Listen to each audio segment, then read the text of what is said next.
You're listening to an Airwave Media Podcast. We took it all.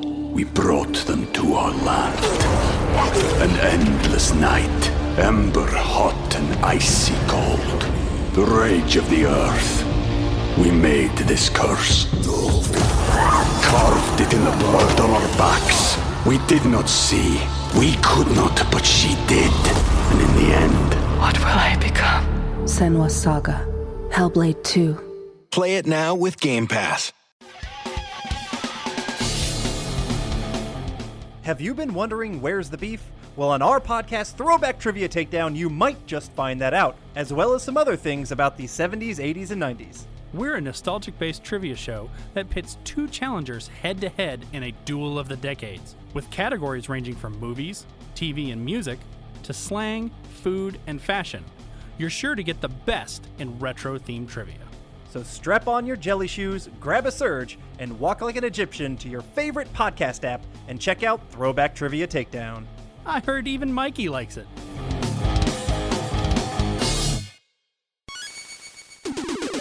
Recorded in Chicago, Illinois, with your hosts, Ken, Matt, Neil, and Jeff. This is Triviality.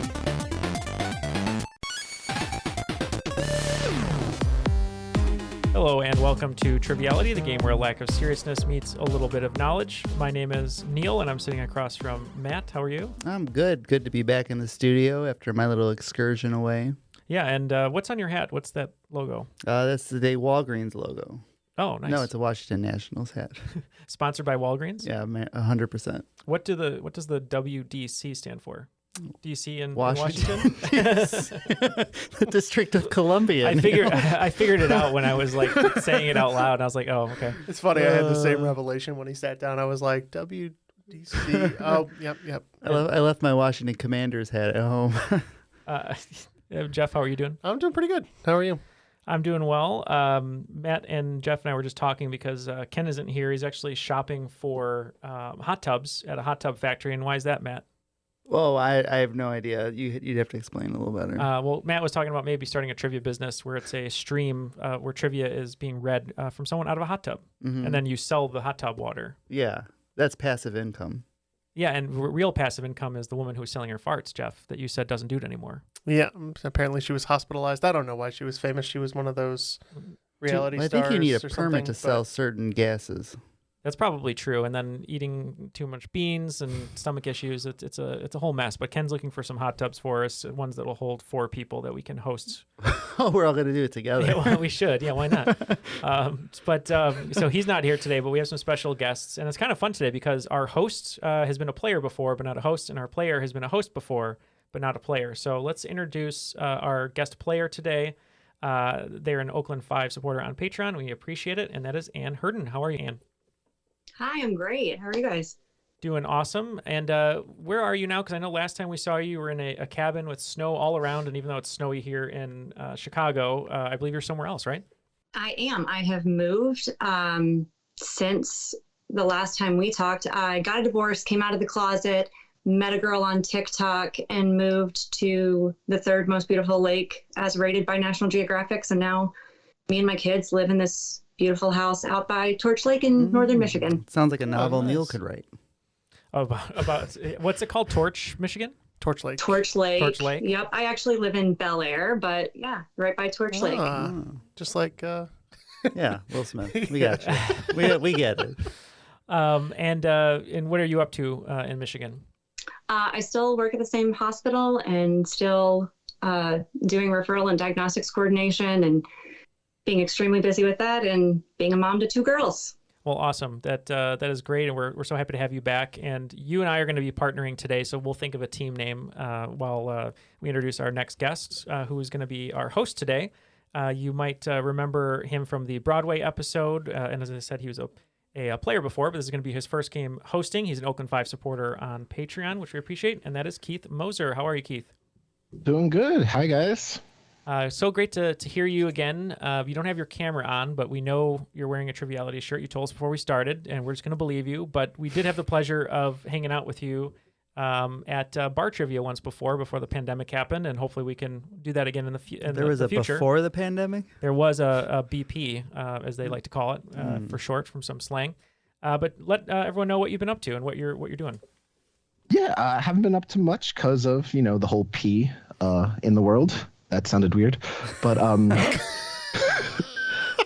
speaking of P, Matt, you were just talking about the Tommy Lee TV series. We'll get to that P later. But sorry, for Pam, go ahead. right? For Pam, exactly, for Pam, not for anything to do with Tommy Lee. Yeah, so I am wearing my Triviality swag for winning the Broadway show. And I did meet everyone but Jeff. Jeff, unfortunately, wasn't out that night when I was out in Chicago. But I met Neal, Matt, and Ken, and it was a fun time. And maybe I will be coming back out to Chicago actually later this year. Nice. So maybe we can do it again if pub trivia, if this summer is maybe healthy and safe. Yeah, that'd be wonderful. We'd love to see you again and play some trivia. And if there isn't any pub trivia open, we think there is. Our friend Jay, I think, is going to have his open. But if there isn't, we'll just make sure we get that hot tub, and then we'll just play an impromptu game there. Sounds fun. But what are you doing, and where are you located? I'm in Allentown, Pennsylvania, with my wife and 2 kids. I don't have an nearly as interesting a story as Ann. Just married for 7 years, 2 little ones, 3.5 and 1-year-old. Watching lots of movies, trying to get ready before the Oscar nominations coming out soon. And after the nominations are announced, I'll probably try to watch, like I do every year, every film, short, documentary that gets a nomination. Well, that's very admirable, because I know many members of the Academy don't even watch the movies that they're supposed to be watching. So at least you're doing your due diligence there. I try my best. It really screws up my Oscar pool because I know what films are good, but the voters don't. So they often choose the wrong film. That is very true. Well, we appreciate both of you joining us today. Before we get to the game, we have to hear how the game is played. So let's hear the rules. The rules of the game are simple. 20 questions split into 2 rounds worth 10 points apiece. At halftime, there'll be a special swing round designed by this week's host. After regulation, players will enter the final round with the points that they've accumulated and will have a chance to wager 0 to 30 points on 5 categorized questions. At the end of the game, someone will be named the cream of the crop. The cream of the crop! Nobody does it better. Well, we heard the rules. We're ready to play the game. As I said, I'm going to be partnering with Ann, and Ann was telling us that she's seen the Disney movie Encanto about 97 million times with her kids, and she was telling me about Lin-Manuel Miranda not playing Bruno, even though it looks like Lin-Manuel Miranda. It sounds like him, but it was played by John Leguizamo, so we're going to be Lin-Manuel Leguizamo. How about you and Jeff, Matt? I've still got Pam and Tommy on the brain, so I think we're going to be Tommy Lee's puppet friend. And if you don't get the reference, don't Google it. or Google it, but don't blame us. Yeah. Don't Google it at work. Exactly. Not safe for work. NSFW. Keith, the floor is all yours. We're excited to play your game. Yeah, thank you. I actually I started writing this game about a year ago.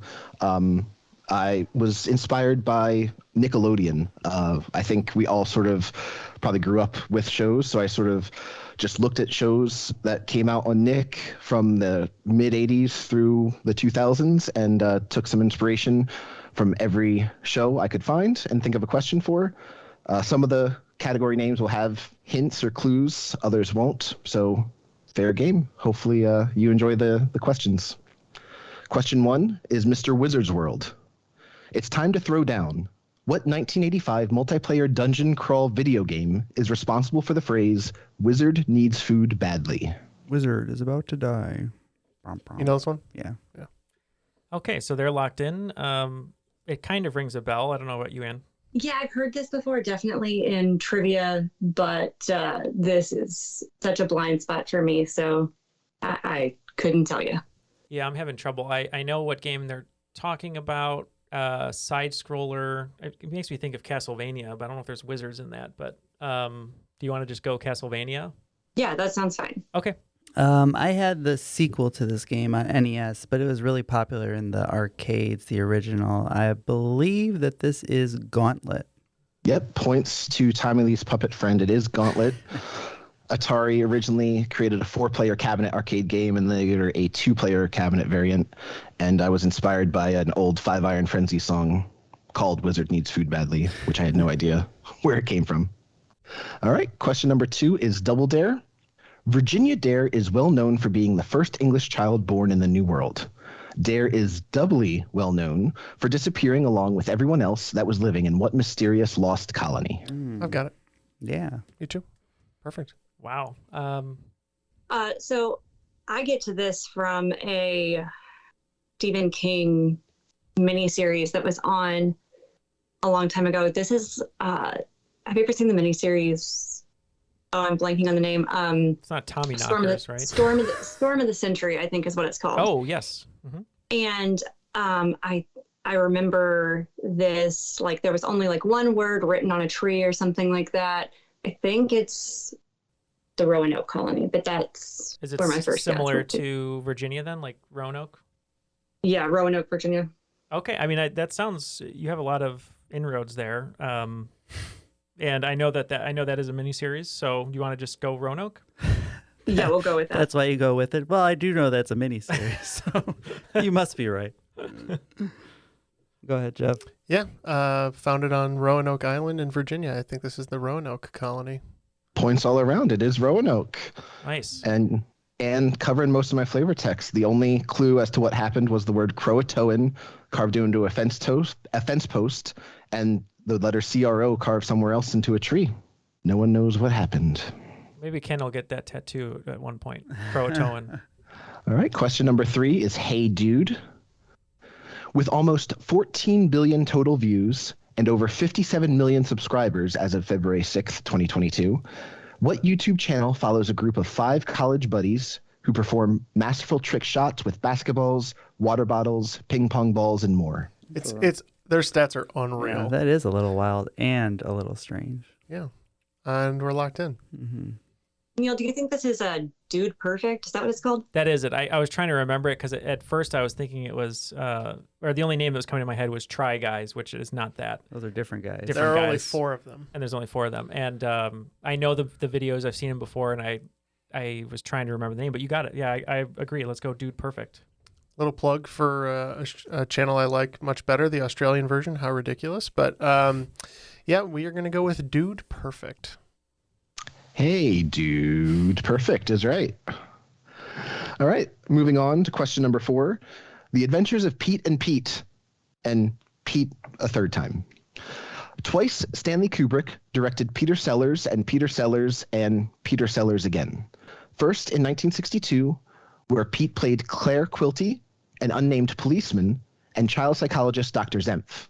Then again in 1964, where Pete was Captain Mandrake, President Muffley, and a nuclear war expert / former Nazi. Name either film. 2 bonus points if you can name both. Well, I know one of them. I know the 64 film. If you trust me, Ann, we can lock in and let them talk. Absolutely. Okay. One is Dr. Strangelove. Yeah. Or How I Stopped Worrying and Learned to Love the Bomb. Yeah. That's the 64 one. That's the with full President title. Muffley. It's not going to be like an Apocalypse Now, or that's way later, right? Yeah, that was in the mid 70s. I thought that also was that him though. I don't know. I don't know anything. It's movies. Okay. Do you want to just lock in Dr. Strangelove then? I would like to get some points. The points. Yes. Okay. We also locked in with Dr. Strangelove, and the other one is Lolita. Yes, child psychologist was in Lolita, and President Muffley was in Dr. Strangelove, or How I Learned to Stop Worrying and Love the Bomb. Peter Sellers is known for portraying multiple characters. He did so, by my count, in at least 8 different films. Yeah, there's not too many Peter Sellers people who are like comparable to him, but maybe like a Sacha Baron Cohen, I suppose. But he usually plays one character throughout the whole movie. But yeah, no, he was a pretty crazy guy. Was there bonus points on that one, Keith? Yes. So Lin-Manuel Leguizamo picked up 12 that round, and Tommy Lee's puppet friend picked up 10. All right. Awesome. I can never get tired of hearing that name now. Question number 5. Clarissa Explains It All.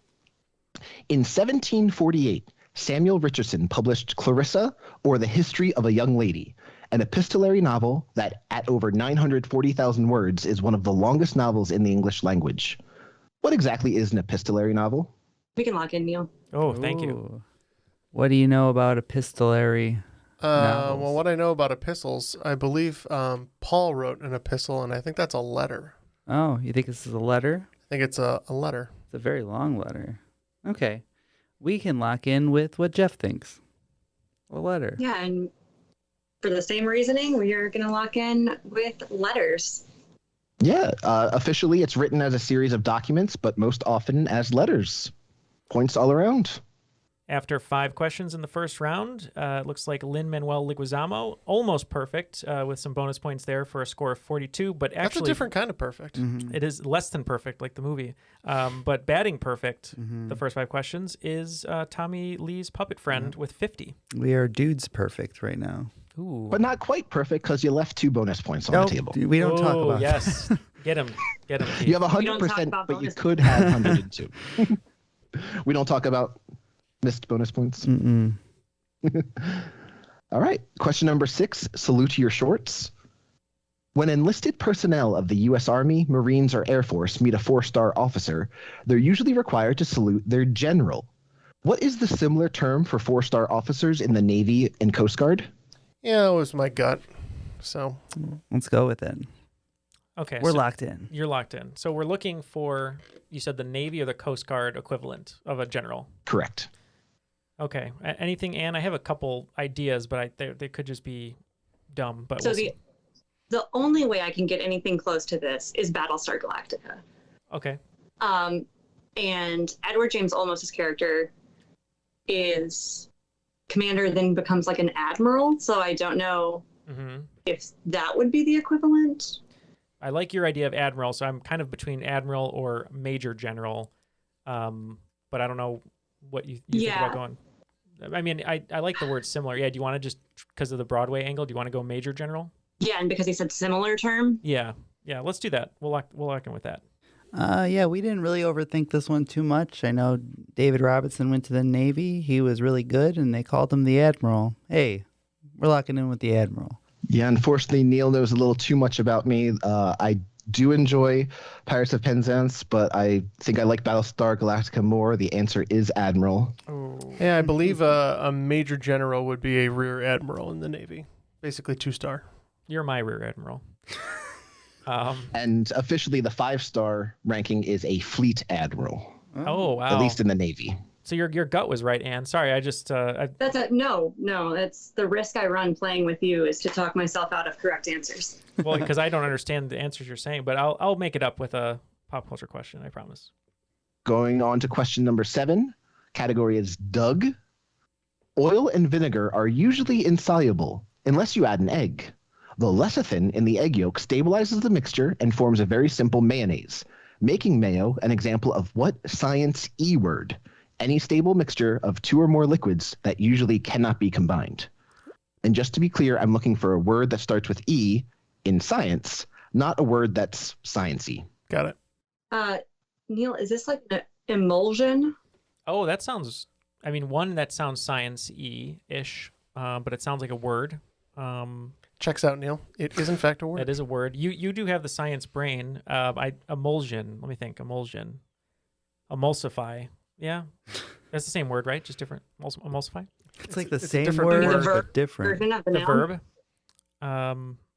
Yeah, I'm fine with that. I mean, if that's where your gut is, because I'm not going to come up with anything that's good. I'll come up with E-words all day, but they're not going to be right. Yeah, let's lock in with emulsion. I think emulsion is a pretty fine E-word. Yeah, points all around. It is emulsion. And interestingly enough, everything that has been said on this podcast have been words. Fun fact. Fun fact, listeners. Question number 8, Rugrats. 4 years before producing Rugrats for Nickelodeon, animation studio Klasky Supo produced 48 one-minute Simpsons shorts that were featured on what Fox variety show? Yeah, we're like... Yeah, I got it too. Oh, good. I think I know this one, Ann, but if you want to take it too.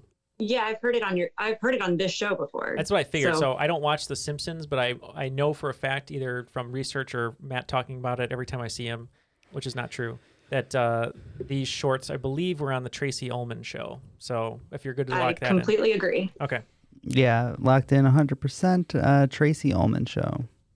Oh, it's actually the Tracy Ullman show. Points to Neil and Ann. No, points all around. Tracy Ullman show is correct.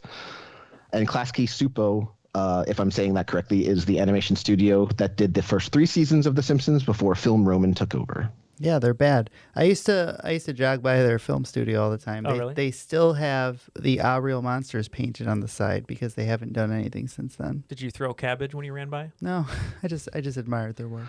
Moving on to question number 9, the Ren and Stimpy Show. Out of the 32 states that make up the United Mexican States, aka Mexico, which ironically is the largest by land area? Neal, I think we might be able to lock in on this one.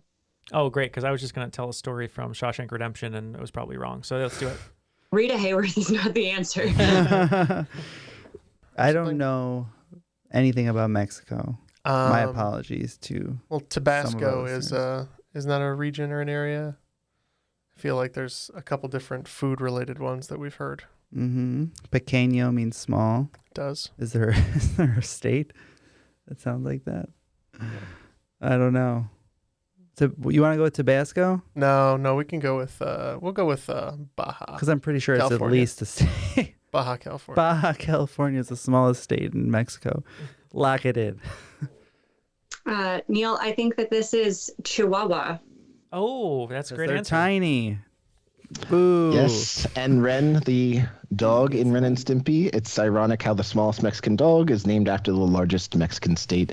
The answer is Chihuahua. I keep missing all these great clues you're putting in there, and I'm trying to listen now to catch up to them. But I do want to say, though, that Team Tommy Lee's Puppet Friend, first miss of the whole game so far. No. It's crazy.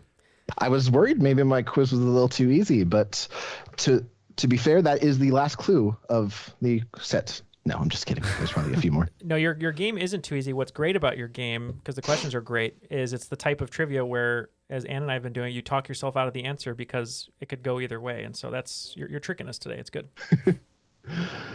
Well, hopefully you don't get tricked by any more. You guys are doing great. We're going to have last question number 10 of round 1. Are you afraid of the dark?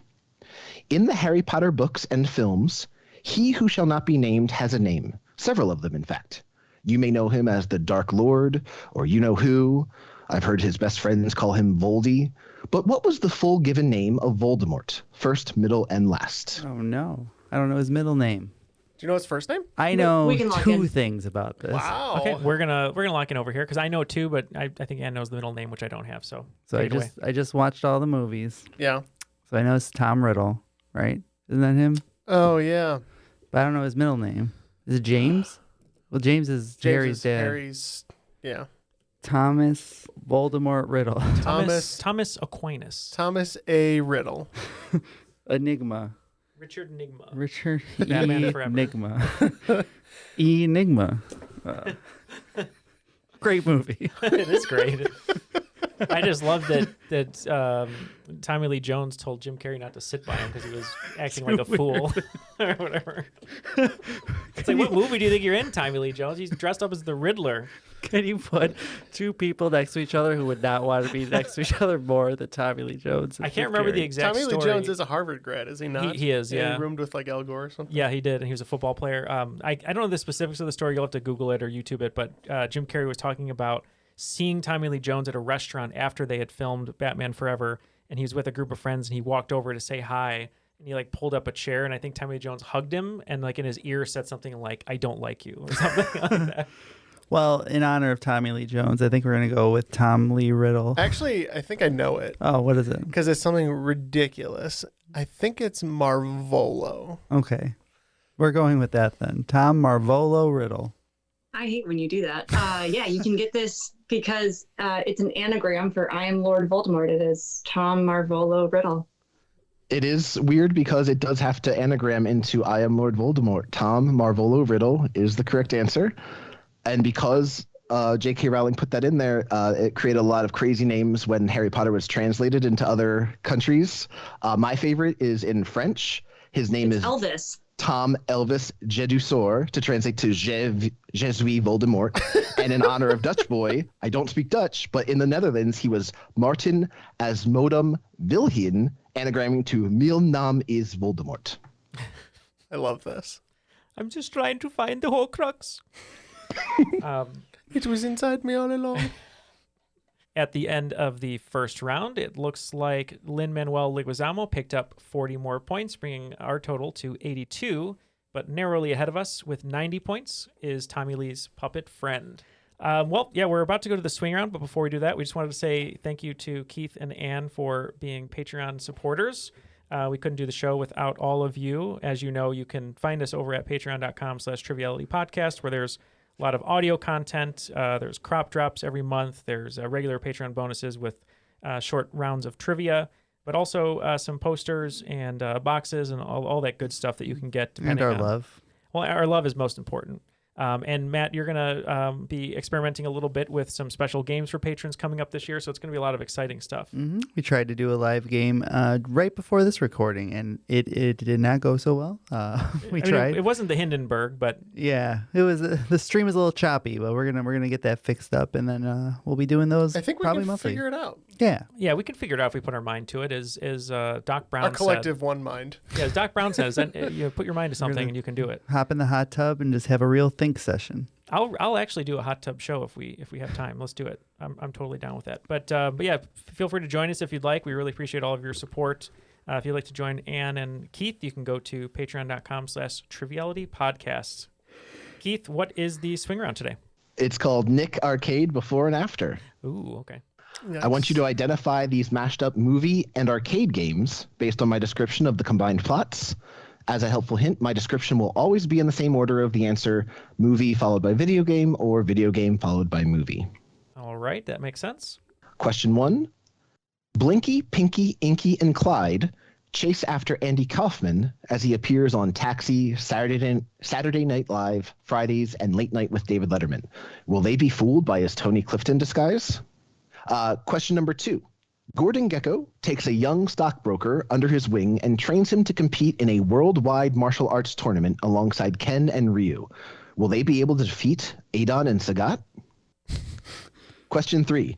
Peter, Samir, and Michael Bolton, not that Michael Bolton, join forces to attack and shoot at 5 rows of aliens that are slowly moving side to side and descending toward them, just like Superman 3. Question 4.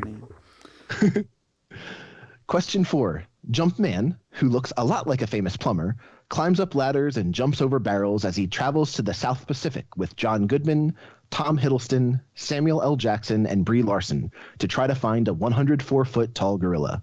On the kill screen, you can hear Godzilla's roar. Question 5. After seeing a beautiful teacher, played by Jennifer Lopez, staring out her studio's window, a middle-aged lawyer, Richard Gere, decides to sign up for classes to learn how to step to the beat.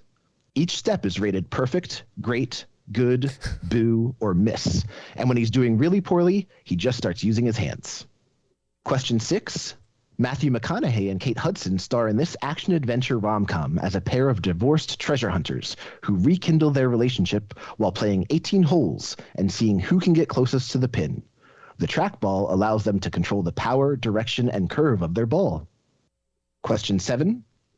After receiving a distress call, a government agent searches for his fiancée trapped in a zombie-filled mansion in this first-person shooter alongside his partner, the Merc with a Mouth, all while trying to stop a time-traveling cyborg named Cable from killing a young mutant before he turns evil. Brad Pitt co-stars as Vanisher. Question 8. Chief Peter Pepper has to navigate through a maze, stepping over sandwich ingredients and dropping them on Agamemnon, Sean Connery, Napoleon, Ian Holm, and Robin Hood, John Cleese. Kenny Baker leads a small crew trying to steal things from several different errors. Question 9. This first-person shooter gives players a rifle to try to shoot deer, moose, and elk, but only the males, like Jack Nicholson or Jeff Daniels. If any females are shot, like Shirley MacLaine or Deborah Winger, then your turn is over. And finally, question 10. This 1994 film mixes live action with animation, as Macaulay Culkin plays a young boy afraid of everything. When he hides from a thunderstorm in a library, the eccentric librarian, played by Christopher Lloyd, teaches him to be brave by sending him into a space in nothing more than a triangular spaceship that can turn left or right, shoot forward, or thrust forward. Don't be afraid of the edge, though, as the screen wraps around on all 4 sides. Okay, we're going to go over these, and we will be back with our answers. We took it all. We brought them to our land. An endless night, ember hot and icy cold. The rage of the earth. We made this curse. Carved it in the blood on our backs. We did not see. We could not, but she did. And in the end... What will I become? Senua's Saga. Hellblade 2. Play it now with Game Pass. Okay, we spent some time. We went over the questions, and now we have our answers. So let's hear them one more time, Keith, and let's see how we did. So question 1 was Blinky, Pinky, Inky, and Clyde chasing Andy Kaufman through his biopic. Yeah, we settled on Pac-Man on the Moon. We too said Pac-Man on the Moon. The answer is Pac-Man on the Moon. Points all around. Question 2, Gordon Gekko helps train for a martial arts tournament featuring Ken, Ryu, Adon, and Sagat. We went with Wall Street Fighter. Same here, Wall Street Fighter. Similar answers because it's correct, Wall Street Fighter. Question 3 was all about Peter, Samir, and not that Michael Bolton shooting at rows of aliens moving slowly towards them. Yep, we said Office Space Invaders. Same here, Office Space Invaders. Good jobs. Office Space Invaders is correct. Question 4 was Jumpman jumping over barrels on an island with Goodman, Hiddleston, Jackson, and Larson with Godzilla's roar on the kill screen, a.k.a. at the end of the credits. I think this one, we know it's Donkey Kong, and then we think it's like Donkey Kong, King of the Monsters. Yeah, Neil and I said Donkey Kong Skull Island. Yeah, unfortunately, I think Matt and Jeff were thinking of Godzilla, King of the Monsters. It is Donkey Kong Skull Island. Which was the prequel, right, for Kong versus Godzilla? Yeah. Question 5, J-Lo and Richard Gere are getting graded on their footsteps or using their hands if they're really bad. I reclined quite a bit in my chair, became pretty straight, and we said Flashdance Dance Revolution. And we went with Shall We Dance Dance Revolution. Yeah, I like Flashdance Dance Revolution, but it is Shall We Dance Dance Revolution. And if you want another movie where Richard Gere uses his hands, watch American Gigolo. Oh, geez. Question 6 was all about McConaughey and Hudson being treasure hunters while playing 18 holes with a trackball. We knew that the game was Golden Tee. I think this is the name of the movie, but we said Lost City of Golden Tee. And we went with Fool's Golden Tee. Yes, Fool's Golden Tee. It's also called Golden Tee Golf sometimes, but points for Lin-Manuel Leguizamo. The question 7, a government agent searching through a zombie-filled mansion with the Merc with a mouth and a mostly invisible Brad Pitt. We went Night of the Living Deadpool, which is 2 films, I think, so. Those are 2 films. We went with House of the Deadpool 2. Yes, the video game is House of the Dead, and the movie is Deadpool 2 with Cable and Brad Pitt's small cameo. Question 8 was Chef Pepper dropping sandwich ingredients onto a bunch of historical figures while Kenny Baker leads a crew of thieves.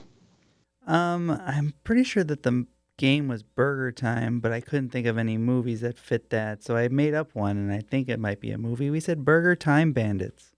We also said Burger Time Bandits. Great job. Burger Time Bandits is correct. All right. I highly recommend Time Bandits. It's a little-known film from the 80s that is crazy but awesome. Question 9. A first-person shooter hunting male animals like Nicholson and Daniels, but not McClane or Winger. We said Big Buck Hunter something. Yeah, Big Buck Hunt for Red October. We don't know. Big Buck Hunter something's got to give. We went with Big Buck Hunt Terms of Endearment. That's what it Yep, is. my before and afters are getting more and more stressed, but this is Big Buck Hunt Terms of Endearment. And finally, question 10, live-action animation mashup with Culkin, Lloyd, and a triangular spaceship that can wrap around the screen. We went with the classic My Girl, but with asteroids. We went with The Page Masteroids. The Page Masteroids is correct. And I think that was a 10 for 10 for Lin-Manuel Leguizamo. Sure was. After the swing round, it looks like Team Tommy Lee's Puppet Friends picking up 25 points, bringing their total to 115. And Lin-Manuel Leguizamo picking up 50, bringing our total to 132. All right. Starting off round 2, question number 1. Legends of the Hidden Temple. Lasting from as early as 1500 BCE to around 400 BCE, what Mesoamerican civilization is known for being one of the oldest North American cultures, primarily remembered for their large stone head carvings? We're locked in. Okay, this other team's locked in. What are you thinking, Ann? Because the first two names that came to me were like Aztec and Mayan, but I don't know if that's probably not old enough. Right. So I'm imagining like images in a social studies book from middle school. These big heads that I think were on Easter Island. Yeah, from Night at the Museum, the ones that were talking. Yeah, I don't know. I don't want to like. I don't feel too confident about Aztec, Mayan, or Incan. Oh, Incan, I forgot about that too. Yeah. Yeah. We can just say Maori if you want to. We don't have anything better, I don't think. Okay. Unless you do. No, I don't. Yeah, we'll just lock in with Maori. I actually thought I heard Neal say this. Olmecs. Oh, is that what he's named after? Is the civilization Olmec from Legends of the Hidden Temple? Yeah, you said Olmec, and I was like, oh my god, I think that's it. Yeah, Legends of Hidden Temple featured a talking Olmec head named Olmec. He often narrated the stories and challenges. And just a little clarification for listeners, Maori, M-A-O-R-I, are the New Zealand people.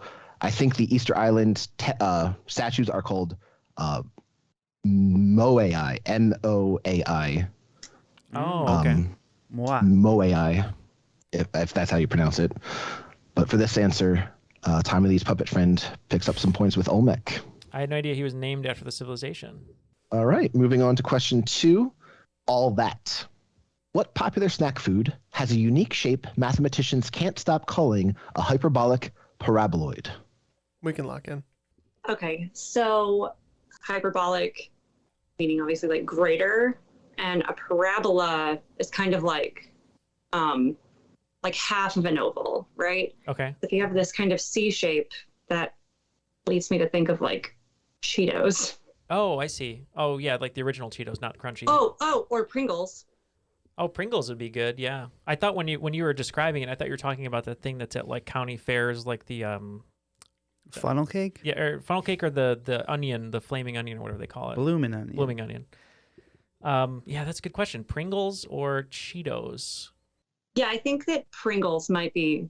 I like Pringles. Yeah, I like Pringles. Let's go with that.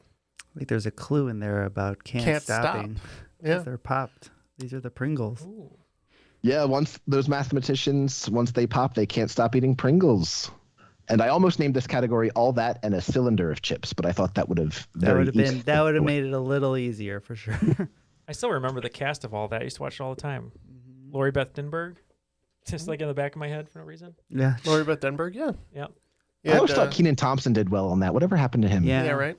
I know. I was more of a I wonder if he Mitchell guy. found a show and just always broke and played the same character. Maybe. I don't leave know. him alone. He's been doing it for 35 years. I know. He's got a nice. What up with that? Yeah, exactly. Nice. I feel bad for Kel. Kel was always so talented. Oh, he You was. leave, Monsieur Escargot. What was this one where he was like sitting in the bathtub and he was French? Yes, I know what you're talking Oh, about. with the rubber duck and yeah. Kel was on Clifford for like 10 years. Was he really? Yeah, he was Clifford's friend. Not so big. Orange red soda dog. dog? Yeah. Thinking back to Orange it, as a soda kid, dog. I always thought it was like the coolest thing, and it was like they were doing a kids' version of SNL, but they're all so talented. They did a great job. I know. Next question, please. Of course, question 3. Real monsters. There they are. Who was the special effects makeup artist who created the bionic skeletons in The Terminator, the hunter alien in Predator, the alien queen in Aliens, and most of the practical dinosaurs in Jurassic Park, including the velociraptors and the sick triceratops? We can lock in if you're okay, Ann. Please. It's not Savaldi or Tom Cervelli. I really don't know. If it's the same guy that I'm thinking of, because he did Wrestler's Mask. I can't. Fiend? Yeah, The Fiend. Tom Cervelli is what I think his name is. Hey, that's better than anything I'm coming up We're with. going to lock in with that. So you're thinking of Tom Savini. That is who I'm thinking. Who's famous for Night of the Living Dead and Dawn of the Dead and Friday the 13th, and big makeup artist. Guessing he's not right. Not right, unfortunately. This guy, some consider sort of the best of all time as far as like animatronics, things like that. This is Stan Winston. Stan Winston is correct. He was nominated 10 times and he won 4 Academy Awards, 3 Best Visual Effects for Aliens, Jurassic Park, and Terminator 2, and also he picked up a Best Makeup for Terminator 2. Yeah, he designed all the animatronic dinosaurs, Jurassic Park, and the skeleton that walks around with the machine guns and stuff. Pretty cool. Dinosaurs, the TV show? Yeah, all the dinosaur family members, yeah. Every dinosaur. Just not the mama. Not the mama. That's what he was reiterating over and over. Moving on. Question 4 is Keenan and Kel. Kel knows that this brand of orange soda, currently a Keurig Dr. Pepper brand, was first introduced in the U.S. in 1979 and used the Beach Boys' Good Vibrations as its theme and slogan. I mean, that would make sense. I believe that's in that family of brands. Yeah, we'll lock in. The two that I immediately go to when you talk about orange soda would be Crush and Sunkissed. Yeah, I was thinking Crush, Sunkissed, Faygo, and Fanta. I don't think it's Fanta because that's Wanna Fanta. I don't think it's Faygo because that's Insane Clown Because Posse. you know that Fanta was a German company that originated in like the 40s. Whoop-de-woo 30s. Also. Is it? Mm-hmm. Oh. So I do like Sunkissed and Crush. What I'm trying to do right now is picture the fountain machine at a place that carries Coke products because it would be like one of those fancy Pininfarina designed ones with the touchscreen. Oh, yeah. Where you can add like vanilla to anything for no reason. That would be really nice. Because I'm trying to think. You have the Pepsi machines, you have the Coke machines. Part of me is thinking Crush is with Coca-Cola and Sunkist is with Pepsi, but I could be wrong. Are you saying you have your slice? You have your orange Crush? I don't know. Yeah, let's just go Crush. That was your gut. That was my gut too. Well, one of us will hopefully be right because we went with the other one. We went with Sunkiss. Yes, and my quick Googling, unfortunately, Crush and Sunkist are both manufactured by Keurig Dr. Pepper because we can't have nice things in this world. But the answer that is pinned by the Good Vibration slogan is Sunkist. Yeah. You just got crushed. All right, question 5 in round 2. Blue's Clues. In the game of Clue, there are 2 secret passageways connecting opposite corner rooms. One passage connects the kitchen to the study, while the other passage connects the conservatory to which room? I played Clue 3 days ago, but there was a 10-year-old screaming in my ear. Podcasting studio. Should make a Triviality Clue. Let me explain something. People with podcast studios in their homes, those aren't the millionaires. That's where the murder always true. happens. We can lock in with your answer, and you guys can chat about it. I was hoping he wasn't going to say. I was hoping he would say the other room because I knew the conservatory, kitchen, and study. Like trying to map it out in my brain. I know that the billiard room is by the conservatory, so it's not that it's whatever's diagonal from the conservatory. I think. I kind of like. I mean, I don't know. I really have no idea. I'm only going off my gut from seeing. Yeah, I'm like play. imagining the hall is at the bottom in the middle. I think maybe it is the hall. I think it might be the hall. All right, so I knew for sure the interior rooms were like the ballroom, the billiards room, the hall, the dining room. And then the conservatory, the study, and the kitchen were mentioned, which there's 9 rooms, which means there's 2 left. And of those, I could only remember the library. So that's what we locked in with. Wow. Jeff has the clue board down. If you have the corner, the kitchen in the upper left, next to that is the largest ballroom and the conservatory in the upper right. Down the side, you have the dining room on one side with the billiard room and the library in the middle. Down at the bottom, you got the study, the hall, and the one room that no one could come up with is the lounge. The lounge. After 5 questions, it looks like Team Tommy Lee's puppet friend picking up 30 points. They're at 145, and narrowly ahead of them is Lin-Manuel Leguizamo picking up 20 points, with their total being 152. All right. Question number 6. Hey, Arnold. Besides having a delicious drink named after him, Arnold Palmer is also known for winning 7 career majors. However, the career Grand Slam eluded him due to his failure to ever win a PGA championship. What are the 3 major golf championships that he did win? Bonus points if you can name them in order from most championships to least. Well, we know the other 3. I just don't know if you know the... How many? Yeah. I'm going to leave this one to Ann. She had a really good idea. I was always in a Jack Nicklaus household, but she seemed to know her Arnold Palmer. So we're going to lock in. You guys can talk. Oh, so you guys are locked in. We're pretty sure that the 3 are the Masters, the British, and the U.S. Open. I think he won the most Masters, I would guess. Then we went British second, right? And then we're going with the U.S. for last. But those are the 3. Yeah, we locked in the 3 being the Masters, the U.S. Open, and I'm pretty sure anyone in Europe would kill you if you called it the British Open, just the Open. And we said that he had won the most Masters, then the U.S. Open, and just because the location changes so frequently and you get really difficult sand traps, we said the Open. All right, yeah, I was just Googling here because I'm not very familiar with golf. I wrote this question to sort of teach myself what the 4... I didn't want to just ask what are the 4 opens in the golf Grand Slam. So I hope this was an interesting way to ask it. But yeah, it does look like the Open Championship is sometimes referred to as the British Open. So I will accept. Oh, they just don't like it. They just don't like it. Yeah. Yeah. Well, they do not like Wikipedia because that was my go-to here. That does say it's sometimes called the British Open. So both teams are getting the full 10 points, but Matt and Jeff are getting the bonus because he has won 4 Masters, 2 Opens, and only 1 U.S. Open. Hooray. Bonus points. Good job, guys. Moving on to question 7. The Angry Beavers. The mobile game / movie franchise, Angry Birds, was created by Rovio Entertainment, which is based in what European country? Had the game been released before the Euro replaced it, perhaps users could have used Marca to make in-app purchases. So I'm trying to narrow down EU countries and kind of just only go at it from that angle. Do you have any perspective from the Angry Birds? No, I thought I heard this a long time ago, and I kind of forgot it. Originally I was like, oh, Marca sounds Greek, but I don't think they created it in Greece. So I almost feel like it's in like Holland, Netherlands, Belgium, maybe. What are your thoughts on, okay, so Denmark? Am I just going there because it's Marca? Marca, yeah, I mean, that's possible too. Is that what their currency is called? I have no idea.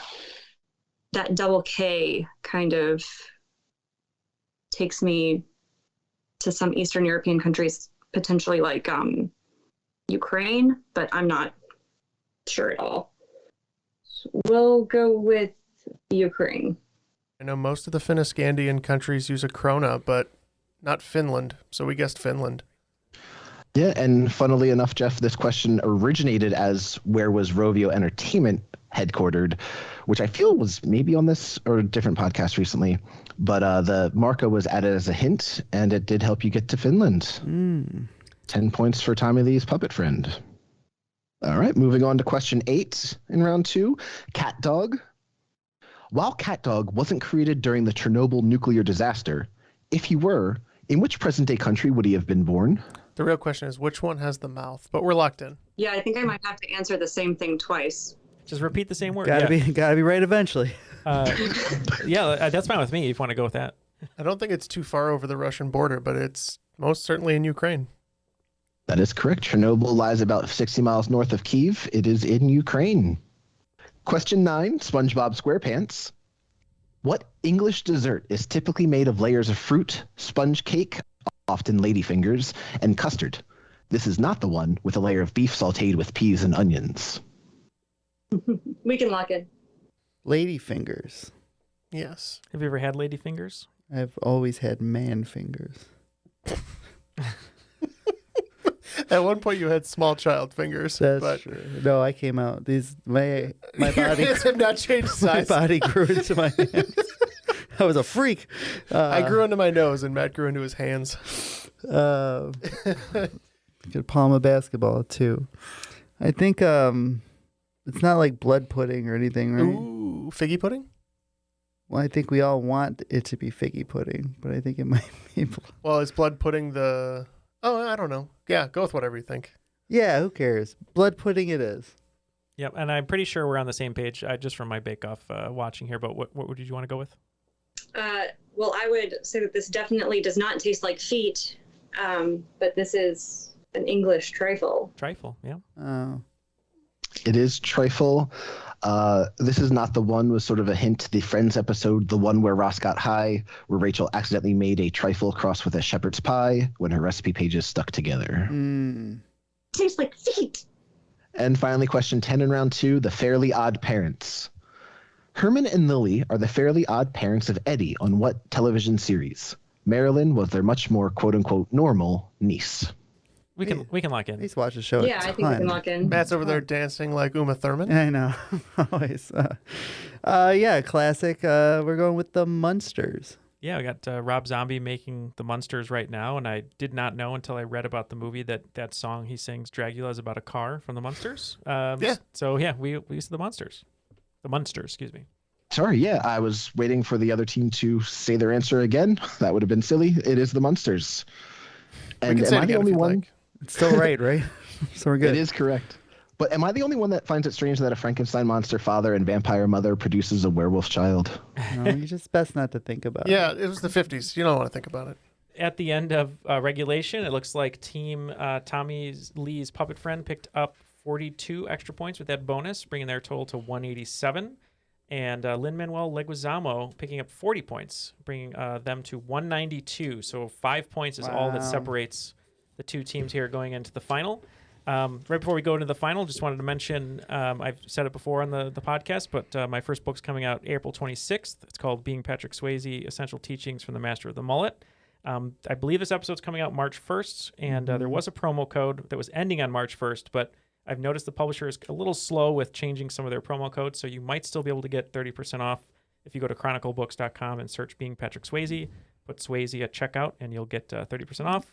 And for anyone that buys the book and sends me a receipt to beingpatrickswayze at gmail.com, I'll send you a signed book plate if you're not able to come to any sort of signing that I haven't scheduled yet. And I'll insert my foreword written by Herman Munster. Exactly. And speaking of Leguizamo, a little bit of a story for you from the book. When they're filming To Wong Fu, Thanks for Everything, Julie Newmar, Patrick Swayze and John Leguizamo almost came to blows on set and got into a fight in full drag because Swayze was really angry that Leguizamo kept improvising and wouldn't stick on script.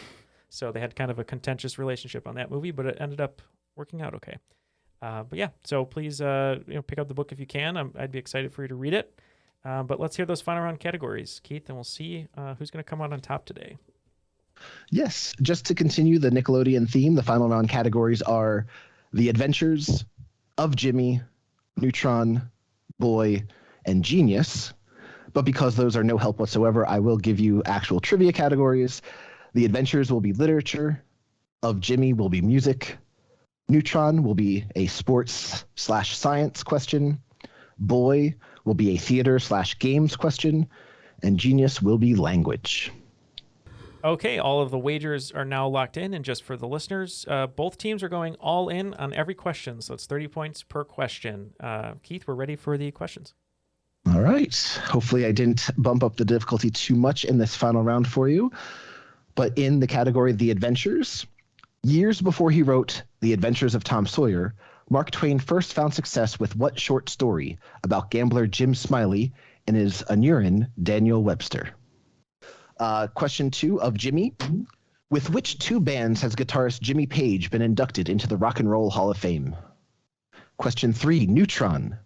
The Colorado Rockies minor league baseball team, located in Albuquerque, is named for what term for different chemical elements that have the same number of protons but a different number of neutrons? Question 4, Boy.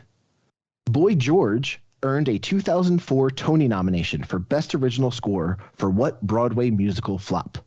Perhaps they'd have done better to put this Hasbro game with the same title on stage and give audience members buzzers for whenever the cast had one of the 5 forbidden words. And finally, Genius.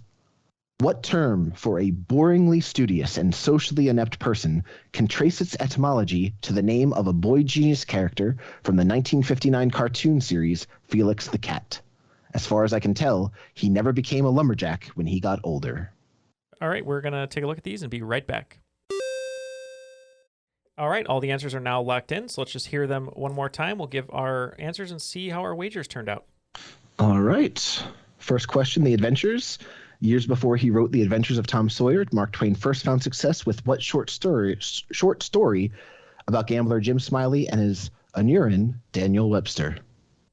Yeah, I got thrown off for a second and then got into like The Devil and Daniel Webster. Quickly remembered that was not Mark Twain. And then I landed on, if I get the name of this book right, I'm going to be proud of myself, but I think it's The Celebrated Jumping Frog of Calaveras County. Yep. Again, wagered 30 on all of these. My mom has quite a bit of a collection of Mark Twain books and short stories. The only short story I can remember was The Celebrated Jumping Frog of Calaveras County. Excellent work. The Celebrated Jumping Frog of Calaveras County is correct. For those playing at home, also acceptable are The Notorious Jumping Frog of Calaveras County and Jim Smiling and His Jumping Frog, because back in the mid-19th century, you could just publish your story under different names, and that was something you could do. Question 2 of Jimmy.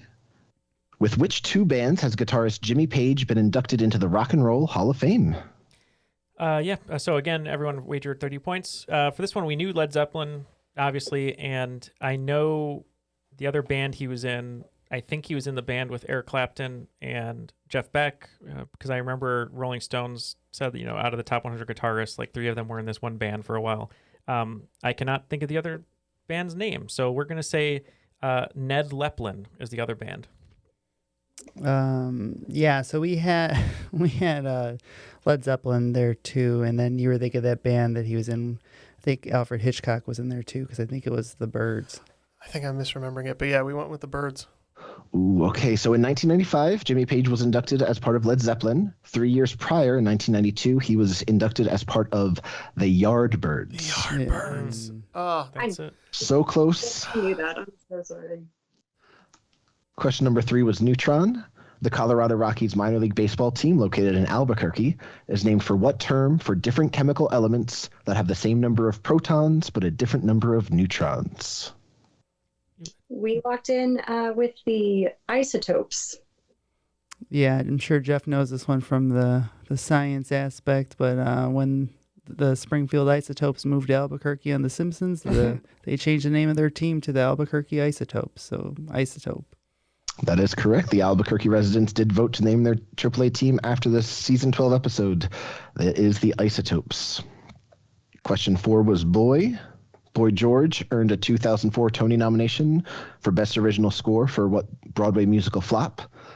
They could have done better if they put this Hasbro game with the same title on stage, giving the audience members buzzers to use whenever the cast had one of 5 forbidden words. We locked in with Taboo. Oh, we also thought it was Taboo. Taboo is correct. 30 points for each team. Genius. What term for a boringly studious and socially inept person can trace its etymology to the name of a boy genius character from the 1959 cartoon series Felix the Cat? As far as I can tell, he never became a lumberjack when he got older. Oh, I get it now. why do we both get that at the exact same time? Oh, that's funny. You can go ahead, Ann. Yeah, without that clue, I somehow managed to still pull the word Poindexter. Oh, and I just got it too. Yeah. with the lumberjack. Oh, yeah. Yeah, the new Dexter. So we said Poindexter. And I, too, as I was reviewing these questions last night, had a 20-second delay when I read that question. It's like, what does that have to do with anything? It is Poindexter. Very timely with New Blood coming out a few months ago. Well, after the final round, both teams went into the final round with only 5 points to separate them. Both teams canceled out the first 2 questions and then went 3 for 3 on the final 3 questions, picking up 90 points apiece, meaning that today the Tommy Lee's puppet friend is ending with 277 We're going to lose by 5. with 282. Lin-Manuel Leguizamo is today's cream of the crop. Oh. On balance, off balance, doesn't matter. I'm better than you are. Yeah. That was a really great game. Very Good job. close. That was fun. And you brought Very your high cat for scoring. victory. Great job, guys. Yes, and great Yeah. questions, Keith. Thank you. Everybody say hi to Charlie, aka Charles Woodson. Oh. Hello, Charles Woodson. Well, that's a great segue there. And anyone you'd like to give a shout out to, the floor is yours. If you want to say hi to Charles Woodson or anyone else you'd like to say I hello would to. always say hi to Charles Woodson. Plan on watching the 30 for 30 on Tuck Roll tonight, so that'll be interesting. Shout out to my wonderful girlfriend Megan and my 2 kids. You guys are great, and I love you. And the cat is gonna knock everything over. That's what they do. Well, thank you very much for joining us and for being a great competitor today. And Keith, wonderful questions. Loved the clues. The Nick thread line through all of it was great. A nice trip down memory lane. Anyone else you'd like to shout out or anything you'd like to say before we let you go today? Yeah, just shout out to my wonderful wife who was taking care of the kids for a couple hours while I was hanging out with you guys. It was a lot of fun going down memory lane, just remembering some of these shows that I watched. My file was called Triviality. Nice. So it was a lot of fun to write, and I'm glad. I wanted to shout out Louis the Grand Playtester, who I think I was checking. He reviewed this in January of 2021 when I first finished writing it. Wow. And he gave me a little bit of feedback, and I changed a couple questions. So if this sounds familiar, Louis, it's because you read it over a year ago. Oh, wow. Well, yeah. So speaking of that, thank you to all of our playtesters over in the crop on Discord. If you're going to be hosting a game, we're going to have a sign-up sheet coming out soon. But if you're going to be hosting one, we definitely recommend getting some playtesters to take a look at it just to make sure some questions haven't been repeated and that we have great games here. So thank you very much, Keith, for doing that. Thank you to Louis for also checking that game out. Yeah, we had a lot of fun today. Hopefully Ken is finding that new hot tub. And we'll be able to stream from it. But for Keith, Ann, Jeff, Matt, and myself, my name is Neal, and that was Triviality.